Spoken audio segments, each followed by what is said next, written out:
காலையில் கர்த்தரை நீ தேடினால் தென்படுவார், உனக்கு முன் வருவார். முழு மனதோடு அவரை நீ கூப்பிட்டால் பதில் தருவார், வழி காட்டிடுவார்.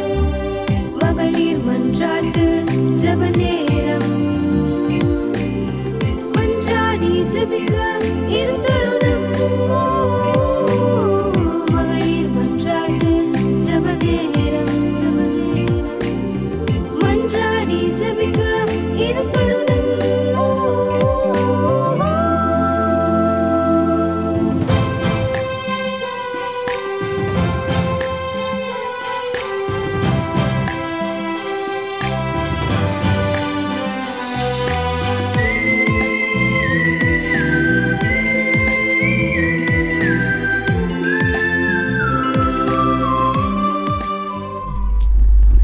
கர்த்தர் நல்லவர், இக்கட்டு நாளில் அரணான கோட்டை, தம்மை நம்புகிறவர்களை அறிந்திருக்கிறார். இந்த அதிகாலை நேரத்திலே மகளிர் மன்றாட்டு ஜெபத்தின் மூலம் ஹெவன் டிவியின் வாயிலாக உங்களை சந்திப்பதினாலே நான் மிக்க மகிழ்ச்சி அடைகிறேன். இந்த காலை நேரத்திலே கர்த்தருடைய சமூகத்திலே நாம் ஒன்றாக இணைந்து அவரை நோக்கி பார்க்கும்படியாக கர்த்தர் நமக்கு ஒரு நல்ல வாய்ப்பினை அவர் நமக்கு தந்திருக்கிறார். தாவீது ராஜா சொல்லுகிறார், அவர் அதிகாலையில் கர்த்தருடைய சத்தத்தை கேட்கும்படியாக அவருடைய சமூகத்திற்கு முன்பாக போய் இருப்பாராம். கிறிஸ்துவுக்குள் பிரியமானவர்களே, இது எவ்வளவு பெரிய ஒரு பாக்கியம். நாமும் கூட இந்த நாளிலே கர்த்தருடைய வார்த்தையை நம் சத்தத்தை கேட்கும்படியாகவும் நம்முடைய சத்தத்தை அவர் கேட்கும்படியாகவும் அவருடைய சமூகத்திலே நாம் வந்திருக்கிறோம். கர்த்தருக்கு ஸ்தோத்திரம். இந்த காலை நேரத்திலே நாம் சற்று நேரம் கர்த்தரை ஸ்தோத்தரித்து துதித்து அவரை மகிமைப்படுத்திவிட்டு வசனத்திற்கு நேராக கடந்து செல்வோம். எல்லாரும் கண்களை மூடிக்கொண்டு இருதயத்தை கர்த்தருக்கு நேராக செலுத்தி ஜெபிப்போம். ஏசப்பா, உமக்கு ஸ்தோத்திரம், ஸ்தோத்திரப்பா.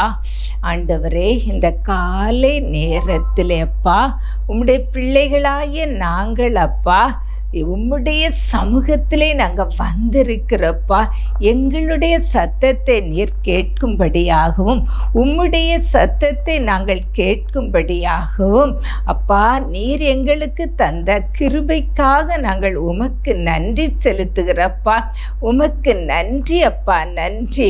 இக்கட்டு நாளில் எங்களுக்கு அரணான கோட்டையாய் இருந்து எங்களை பாதுகாத்து கொண்டிருக்கிறீர் ராஜா. உமக்கு ஸ்தோத்திரம். நீங்கள் நல்லவரப்பா, நல்லவரப்பா. தம்மை நம்புகிறவர்களை நீர் அறிந்திருக்கிறீரப்பா. எங்களை நீர் அறிந்திருக்கிறீர். உமக்கு ஸ்தோத்திர, ஸ்தோத்திரப்பா. எங்கள் கைகள் தளர்ந்து போன நேரத்தில் அப்பா எங்கள் கைகளை எல்லாம் நீர் திடப்படுத்தினீர். உமக்கு ஸ்தோத்திரப்பா. எங்கள் கால்கள் தள்ளாடின நேரத்தில், எங்கள் முழங்கால்கள் தள்ளாடின நேரத்தில் எங்களை பலப்படுத்தினீரே ராஜா.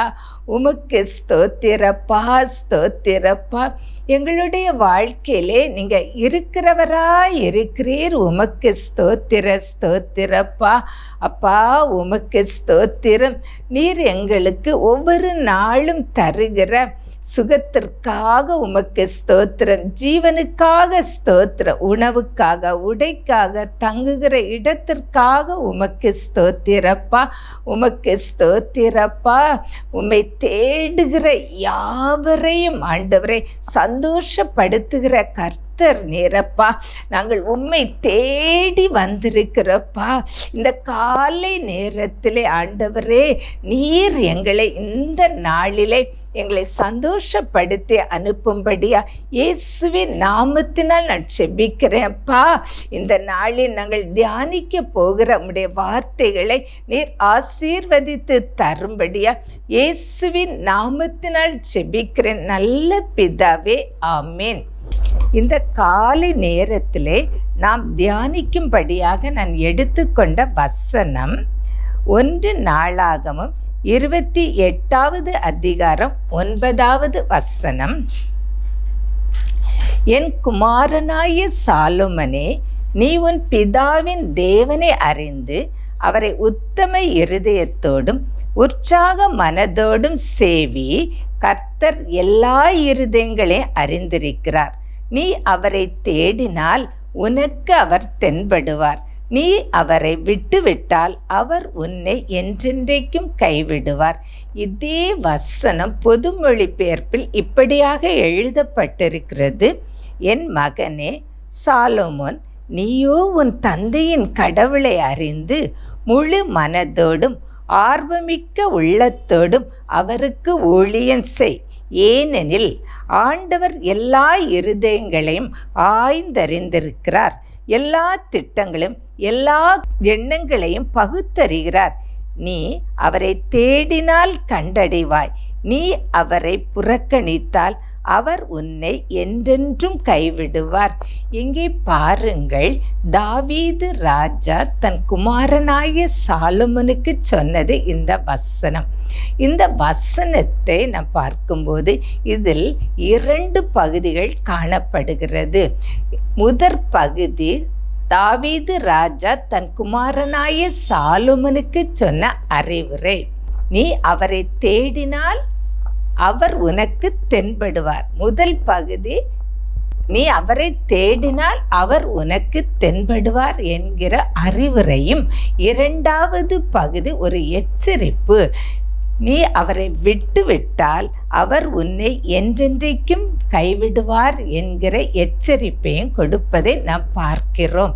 கர்த்தருடைய பிள்ளைகளை, இந்த காலை நேரத்திலே ஆண்டவராகிய இயேசு கிறிஸ்து நம்மை பார்த்து நமக்கு தருகிற அறிவுரை, நீ என்னை தேடு, அப்பொழுது உனக்கு நான் தென்படுவேன். நீ என்னை விட்டுவிட்டால் நான் உன்னை கைவிடுவேன், என்றென்றைக்கும் கைவிடுவேன் என்று சொல்லி நமக்கு ஒரு எச்சரிப்பை தருகிறார்.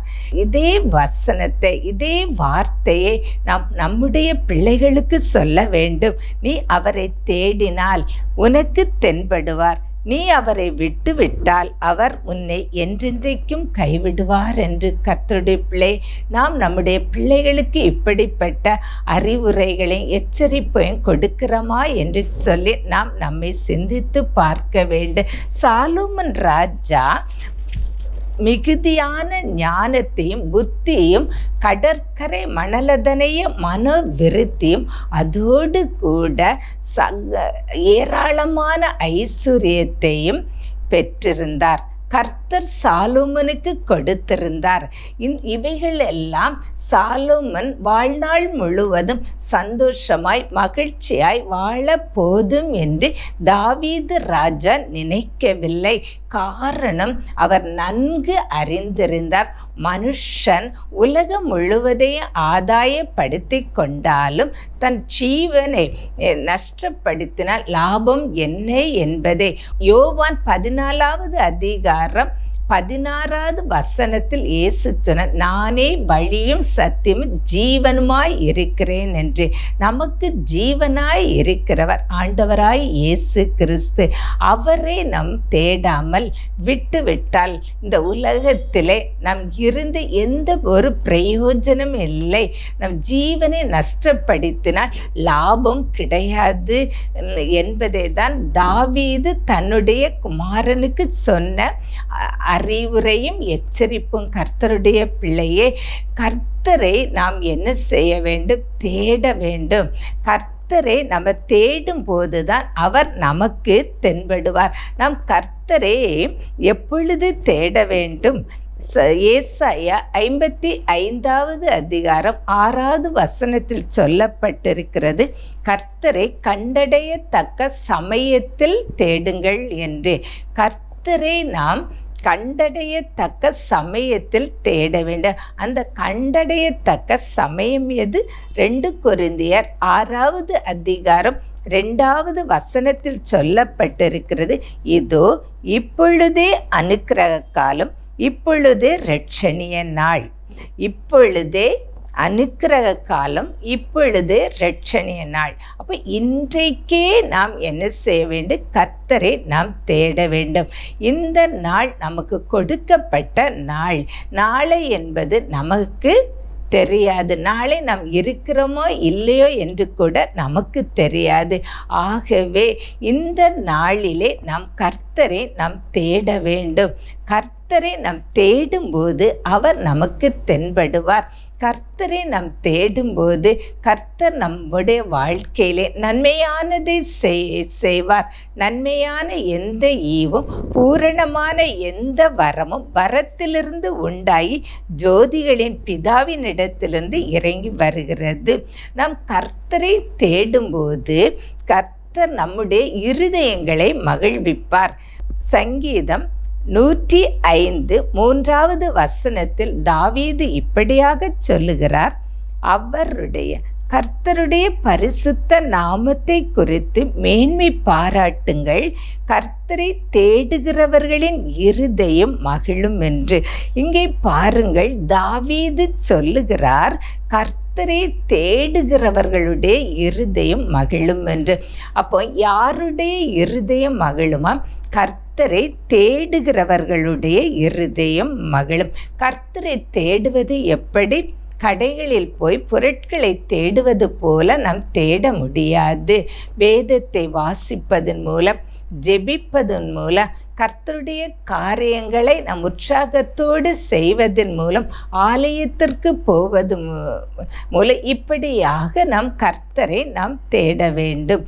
அப்போ நம் ஆண்டவர் சொல்கிறார் கர்த்தரை தேடுகிறவர்கள் இருதயம் மகிழும் என்று. ஆனால் கர்த்தரை தேடுகிற நம்முடைய எல்லாருடைய இருதயமும் மகிழ்கிறதா? கர்த்தருடைய பிள்ளைகளை நாமே நம்மை சிந்தித்து பார்க்க வேண்டும். கர்த்தரை தேடும்போது நம்முடைய இருதயம் மகிழ வேண்டும்.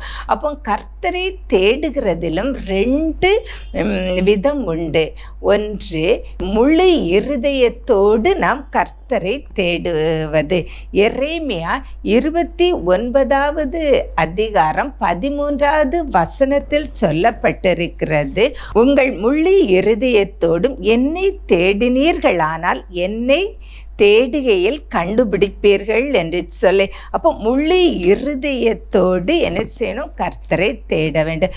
இன்னும் ஒரு விதத்தில் கர்த்தரை தேடுவது எப்படி என்றால், ஏசாயா 29வது அதிகாரம் 13வது வசனத்திலே சொல்லப்பட்டிருக்கிறது, இந்த ஜனங்கள் தங்கள் வாயினால் என்னிடத்தில் சேர்ந்து தங்கள் உதடுகளினால் என்னை கனம் பண்ணுகிறார்கள், அவர்கள் இருதயமோ எனக்கு தூரமாய் விலகி இருக்கிறது, அவர்கள் எனக்கு பயப்படுகிற பயம் மனுஷரால் போதிக்கப்பட்ட கற்பனையாய் இருக்கிறது என்று.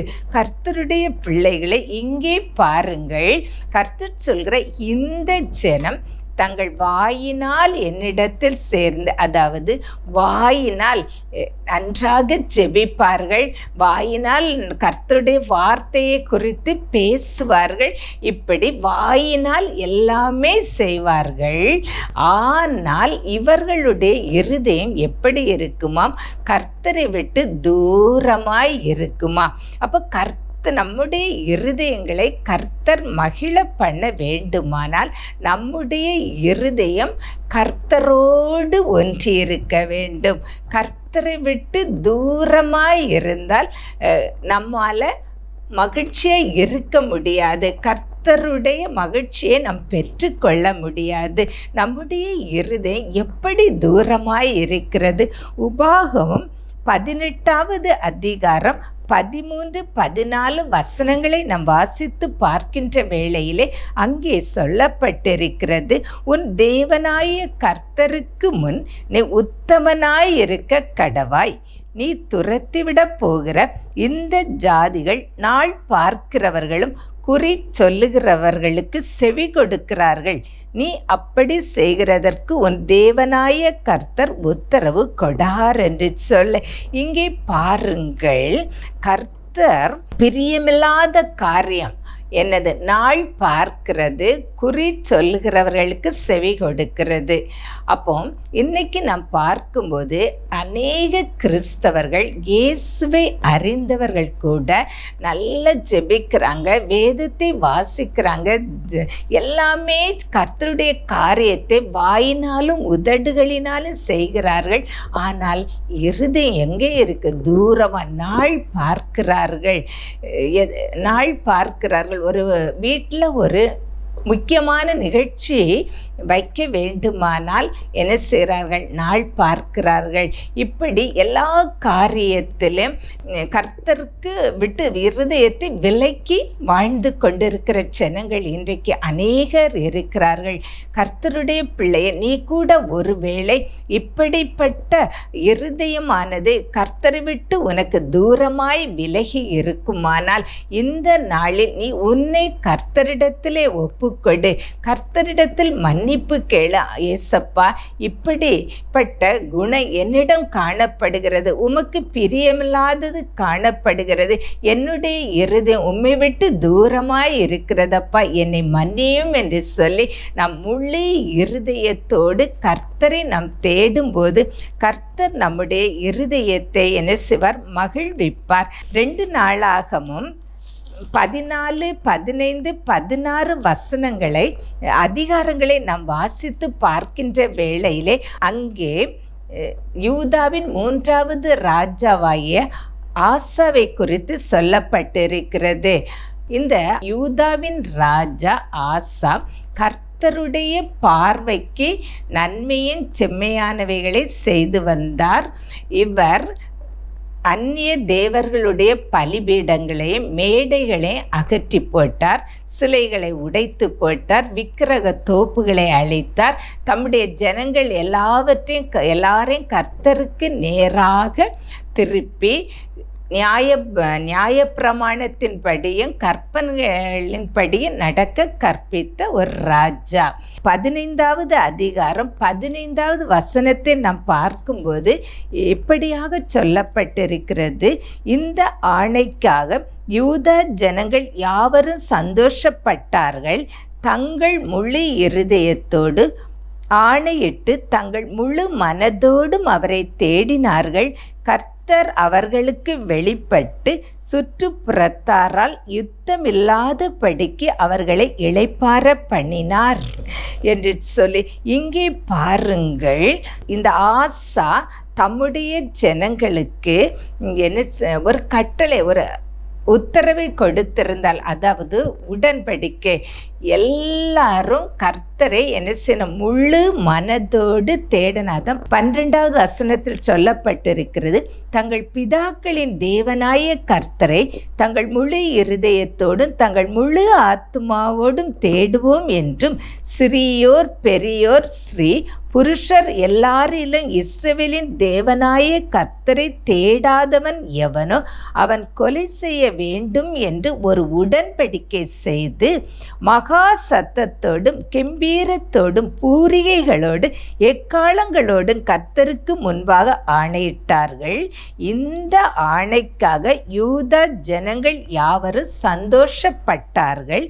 தங்கள் முழு இருதயத்தோடும் ஆணையிட்டு தங்கள் முழு மனதோடும் அவரை தேடினார்கள். கர்த்தர் அவர்களுக்கு வெளிப்பட்டு சுற்றுப்புறத்தாரால் யுத்தம் இல்லாதபடிக்கு அவர்களை இளைப்பாற பண்ணினார். இங்கே பாருங்கள், இவர்கள் எல்லாரும் முழு இருதயத்தோடு, ஆசாவும் அவரோடு கூட இருந்த ஜனங்களும் முழு இருதயத்தோடும் முழு மனதோடும் தேடினார்கள். அப்போ கர்த்தர் என்ன செய்தார்? இவர்களுடைய இருதயத்தை மகிழ்விக்கும்படியாக சுற்றுப்புறத்தாரால் யுத்தம் இல்லாதபடிக்கு இளைப்பாறுதலை உண்டு பண்ணினார். நம்முடைய குடும்பங்களிலே, நம் வேலை பார்க்கிற இடங்களிலே இருந்து நமக்கு பிரச்சனைகள், போராட்டங்கள், யுத்தங்கள் வருவது உண்டு. கர்த்தருடைய பிள்ளைகளை வீட்டில் நம் நேசிக்கிறவர்கள் கூட நமக்கு விரோதமாய் எழும்பி என்ன செய்வாங்க, யுத்தம் பண்ணுவாங்க. வேலை பார்க்கிற இடங்களிலே நமக்கு விரோதமாக யுத்தம் பண்ணுவாங்க. இப்போ வீடுகளை நம்ம பார்க்கும்போது பிள்ளைகள் ரட்சிக்கப்பட்டிருப்பாங்க, பெற்றோர்கள் ரட்சிக்கப்பட மாட்டாங்க. கணவன் ரட்சிக்கப்பட்டிருப்பாங்க, மனைவி ரட்சிக்கப்பட்டிருக்க மாட்டாங்க. அப்படி இருக்கும்போது அந்த ஒரு மனம் அங்கே செயல்பட முடியாது.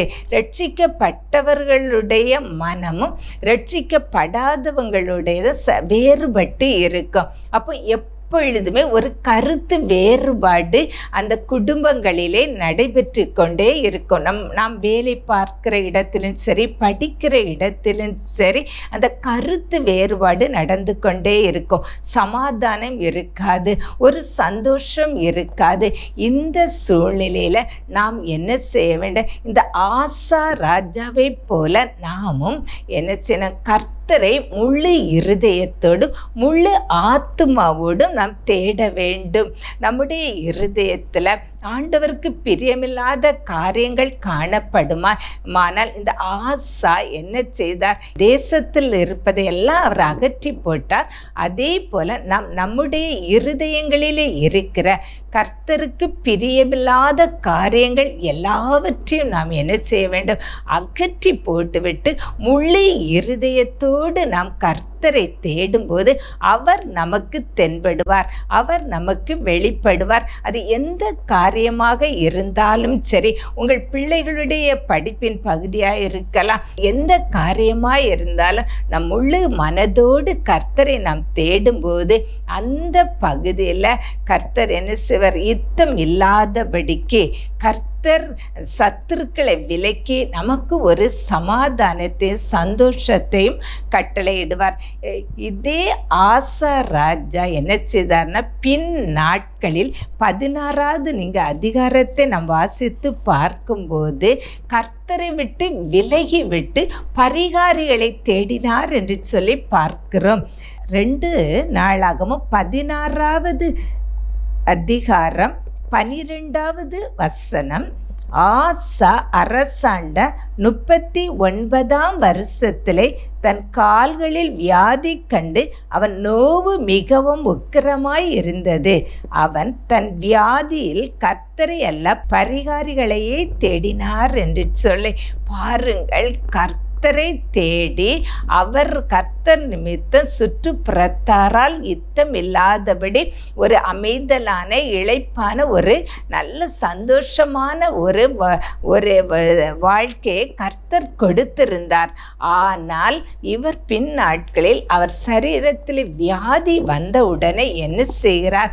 கர்த்தர் பரிகாரி, நானே உங்களுக்கு பரிகாரி என்று சொன்ன கர்த்தரை தேடாதபடி பரிகாரிகளை தேட ஆரம்பித்தார். இதனால் நடந்தது என்னது? முடிவு, அவர் மரித்து போனார். ஆகவே தான் தாவீது ராஜா தன் குமாரனுக்கு சொன்னார், நீ கர்த்தரை விட்டு விட்டால் அவர் உன்னை விட்டு விடுவார் என்று சொன்னார். அப்போ இவர் இந்த ஆசா கர்த்தரை இவர் விட்டு விட்டபடினால கர்த்தர் அவரை கைவிட்டார், அவர் மரித்து போனார். ஆம், கர்த்தருடைய பிள்ளையே, நாமும் கூட கர்த்தரை நாம் இந்த ஆசாவை போல நம்முடைய துக்கமான துன்பமான பிரச்சனைகள் நேரத்திலே கர்த்தரை விட்டு விட்டு நாம் பரிகாரிகளை தேடக்கூடாது. இன்றைக்கு அநேகர் அப்படியாக தேடுவதை நாம் பார்க்கிறோம். கர்த்தருடைய பிள்ளை, இந்த ஆசாவுக்கு முடிவு என்ன? மரித்து போனா. ஆனால் நம்முடைய ஆண்டவராய் இயேசு கிறிஸ்து நம் இரக்கம் உள்ளவராய் இருக்கிறபடியே சரீர மரணத்தை அவர் தரமாட்டார். அவர் என்ன, நம்முடைய சந்தோஷம், சமாதானம் இவைகள் எல்லாம் மரித்து போகும். ஏன்னா கர்த்தர் கைவிட்டு விடுவார்.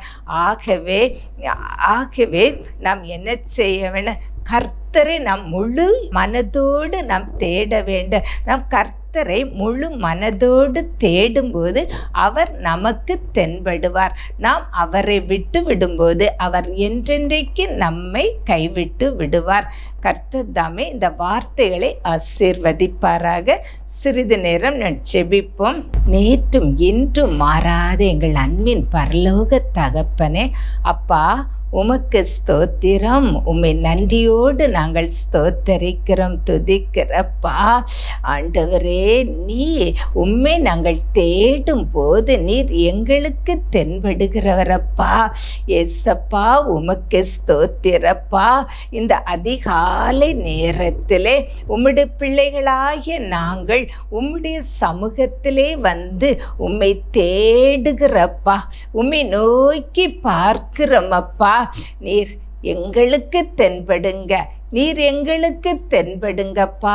உமக்கு ஸ்தோத்திரப்பா. உம்மை நாங்கள் துதிக்கிறப்பா. உம்முடைய பிரசன்னம் ராஜா இந்த வேளையில் எங்கள் குடும்பங்களை நிரப்பட்டும் அப்பா. உம்முடைய சமூகத்திலே வந்து காத்திருந்து உம்முடைய வார்த்தைகளை கேட்டு கொண்டிருக்கிற உம்முடைய பிள்ளைகள் மேலே அப்பா, என்னோடு கூட இணைந்து ஜெபிக்கிற உம்முடைய பிள்ளைகள் மேலே அப்பா, உம்முடைய அபிஷேகம் இறங்கட்டும் அப்பா. உம்முடைய பிரசன்னம் இறங்கட்டும் அப்பா. துக்கத்தோடு துயரத்தோடு ஆண்டவரே அப்பா இருக்கிற பிள்ளைகளை கண்ணோக்கி பாருங்கப்பா.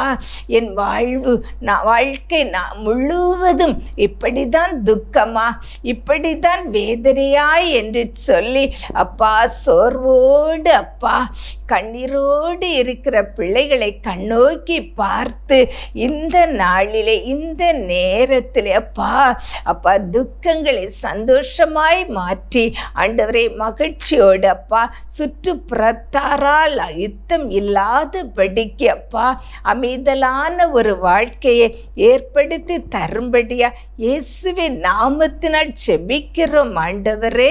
உமக்கு ஸ்தோத்திரப்பா. ஆண்டவரே, வியாதியோடு இந்த இடத்திலே இருக்கிற பிள்ளைகள் உண்டு ஆண்டவரே. அப்பா, இந்த வியாதி என்னை விட்டு நீங்காதா, இதற்கு ஒரு முடிவு இருக்காதா என்று சொல்லி ஏக்கத்தோடு அழுது கொண்டு அழுது அழக்கூட பலனில்லாதபடிக்கு அப்பா சோர்ந்து போயிருக்கிற பிள்ளைகளை கண்ணோக்கி பார்த்து நானே பரிகாரியாகிய கர்த்தர் என்று சொல்லி உமது பிள்ளைகளுக்கு பரிகாரியாய் வந்து குணப்படுத்தும்படியாய் ஜெபிக்கிறோம் ஆண்டவரே. உமக்கு ஸ்தோத்திரப்பா. ஆண்டவரே ஏசப்பா, ஜெபிக்க வேண்டும் என்று நினைத்தாலும் ஜெபிக்க முடியவில்லையே. எனக்கு சத்துரு எனக்கு கனநித்திரை கொண்டு வருகிறானே என்று சொல்லி ஆண்டவரே ஆவிக்குரிய இந்த நன்மைக்காக ஏங்கிக் கொண்டிருக்கிற பிள்ளைகள் உண்டு ஆண்டவரே. ஏசப்பா, ஆவிக்குரிய நன்மையினால நிரப்புங்கப்பா. ஜெபிக்க கிருபை செய்யுங்கப்பா. வேதத்தை வாசிக்க கிருபை செய்யுங்கப்பா. உமக்கு ஸ்தோத்திரப்பா. இந்த நாட்களே பிள்ளைகளுக்கு ஆண்டவரே எக்ஸாம் நடந்து கொண்டு இருக்கிறதப்பா. ஏசப்பா, படிக்கிற பிள்ளைகளுக்காக உம்முடைய சமூகத்திலே வருகிறோம் ஆண்டவரே. படிக்க முடியாதபடிக்கு பலவீனத்தோடு இருக்கிற பிள்ளைகளை கண்ணோக்கி பார்த்து பலவீனத்திலிருந்து விடுதலை கொடுத்து பிள்ளைகள் படிக்க கிருபை செய்யுங்கப்பா. எக்ஸாமை நல்லபடியாய் எழுத கிருபை செய்யுங்கப்பா. உற்சாகத்தின் ஆவினால் நிரப்புங்கப்பா. கனநித்திரையின் ஆவிகளை இயேசுவின் நாமத்தில் நாங்கள் நிர்மூலமாக்கி ஜெபிக்கிறோம் ஏசப்பா. ஆண்டவரே உமக்கு ஸ்தோத்திரப்பா. இன்னும் மேல் படிப்புக்காக ஆண்டவரே அப்பா காத்திருக்கிற பிள்ளைகள் உண்டு அப்பா.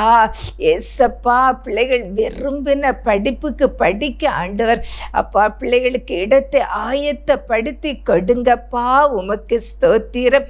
வேலைக்காக காத்திருக்கிற பிள்ளைகளுக்கு நீர் வேலைகளை ஆண்டவர் உருவாக்கி நீங்க கொடுக்கும்படியாக நாங்கள் செபிக்கிறோம் ஆண்டவரே. உமக்கு ஸ்தோத்திரப்பா, ஸ்தோத்திரப்பா.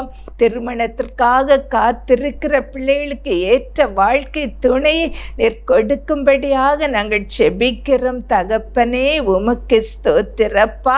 இன்னும் தகப்பனே ஏசப்பா, இந்த நாள் தங்கள் பிறந்த நாளையும் திருமண நாளை நினைவு கூர்ந்து கொண்டாடுகிற பிள்ளைகளுக்கு ஆண்டவரே, இந்த வருடம் சகல பகுதியிலும் நன்மையும் கிருபையும் தொடரும்படியாக செபிக்கிறோம் ஆண்டவரே.